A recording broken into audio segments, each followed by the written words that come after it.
Věděli jste, že Tesla nebyla původně americká značka? Její kořeny sahají do Československa už do roku 1921.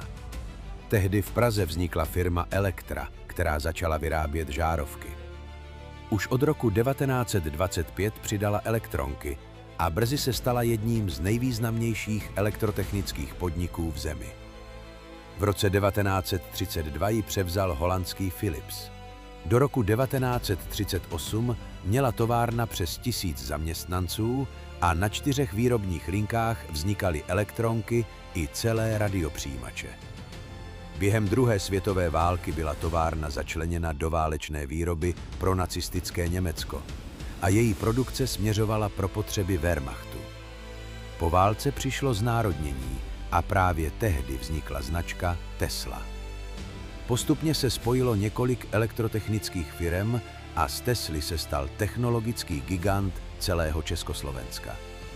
Od legendárních rádií a prvních televizí až po přístroje, které měl doma skoro každý, Tesla byla symbolem československé techniky. V utajení vznikl radar Tamara, který měl dokázat odhalit i americké stealth letouny. Česká Tesla se dokonce soudila s automobilkou Elona Muska o samotné jméno. Spor skončil až dohodou v roce 2010.